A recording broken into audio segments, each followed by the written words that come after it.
કોણ કોણ જાણે છે આ? જો નહીં જાણતા હો તો જરૂરથી જાણજો. રામ મંદિર કેસમાં સુપ્રીમ કોર્ટમાં ચાલી રહેલી સુનાવણીના ખૂબ જ રસભર્યા બે દ્રશ્યો. જજ કહે મંદિરની નીચે દિવાલના અવશેષો મળ્યા છે. મુસ્લિમ પક્ષની વકીલ મીનાક્ષી અરોરા કહે તે દિવાલ મસ્જિદની પણ હોઈ શકે છે. જજ કહે તમારું તો એવું કહેવું હતું ને કે મસ્જિદ ખાલી જગ્યા પર બનાવી હતી, તેનો કોઈ ઢાંચો એટલે કે મંદિર અથવા કોઈ પણ પ્રકારનું બાંધકામ તોડીને નહીં. વકીલ તરફથી કોઈ જવાબ ન મળ્યો. કોર્ટ રૂમમાં સન્નાટો. જજ કહે MITના ખોદકામ દરમિયાન કાંઈક મૂર્તિઓ જેવું મળ્યું છે. વકીલ કહે તે બાળકોના રમવાના રમકડા પણ હોઈ શકે છે. જજ કહે એમાં વરા અવતાર એટલે કે સુવરની મૂર્તિ પણ મળી છે, જે હિન્દુ માન્યતા પ્રમાણે ભગવાન વિષ્ણુના અવતાર હતા. શું મુસલમાનો સુવરની મૂર્તિ સાથે રમે છે? મુસલમાનોમાં સુવરને અપવિત્ર ગણવામાં આવે છે. વકીલ તરફથી કોઈ જવાબ ન મળ્યો. કોર્ટ રૂમમાં ફરી સન્નાટો. વેદોમાં તો શ્રી રામનો ઉલ્લેખ છે જ, અને અયોધ્યામાં પણ રામ જન્મભૂમિનો ચોક્કસ ઉલ્લેખ કર્યો છે. હવે દ્રશ્ય છે ઉચ્ચ ન્યાયાલયનું.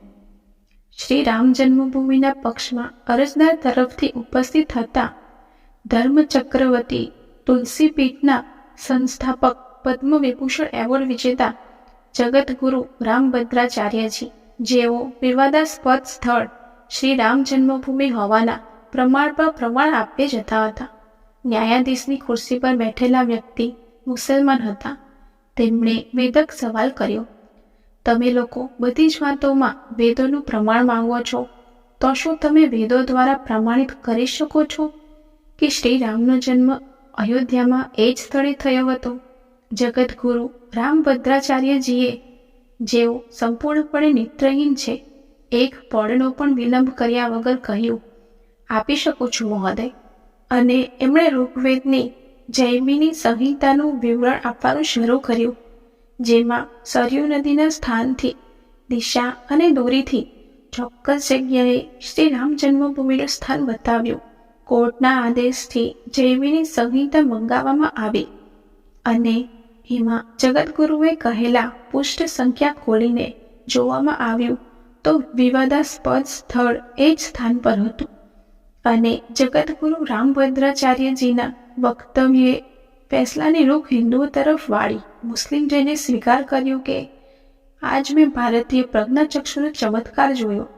એક વ્યક્તિ કે જે આંખોથી જોઈ નથી શકતા પણ કેવી રીતે વૈદિક શાસ્ત્રોના વિશાળ વાક્યોથી વિવરણ આપી રહ્યા હતા. આ ઈશ્વરીય શક્તિ નથી તો શું છે? હવે કોઈ એમ ન કહેતા કે વેદ તો રામ જન્મ પહેલાથી જ અસ્તિત્વ ધરાવે છે, એમાં શ્રી રામનો ઉલ્લેખ કેવી રીતે હોઈ શકે?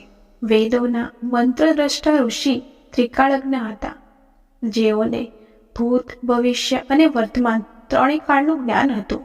જગતગુરુ રામભદ્રાચાર્યજી વિશે થોડી ઝાંખી. ચિત્રકૂટમાં સંત તુલસીદાસના નામ સાથે સંકળાયેલી તુલસીપીઠ નામની એક ધાર્મિક અને સામાજિક સેવા સંસ્થાના સ્થાપક અને અધ્યક્ષ છે. એ ચિત્રકૂટના જગતગુરુ રામભદ્રાચાર્ય વિકલાંગ વિશ્વવિદ્યાલયના સ્થાપક અને આજીવન કુલાધિપતિ છે. આ વિશ્વવિદ્યાલયમાં માત્ર 4 પ્રકારના વિકલાંગ વિદ્યાર્થીઓને સ્નાતક અને સ્નાતકોત્તર કાર્યક્રમ પ્રદાન કરવામાં આવે છે. જગતગુરુ રામભદ્રાચાર્યએ માત્ર 2 મહિનાની વયે તેમની દૃષ્ટિ ગુમાવી હતી. તેઓ વાંચી અથવા લખી શકતા નથી, કારણ કે તેઓ બ્રેઇન લિપિનો ઉપયોગ કરતા નથી, પરંતુ શ્રવણ દ્વારા શીખે છે અને લિપિકારો દ્વારા પોતાની રચનાઓ લખાવે છે. એ બહુભાષાવિદ છે અને 22 ભાષાઓમાં વાત કરી શકે છે.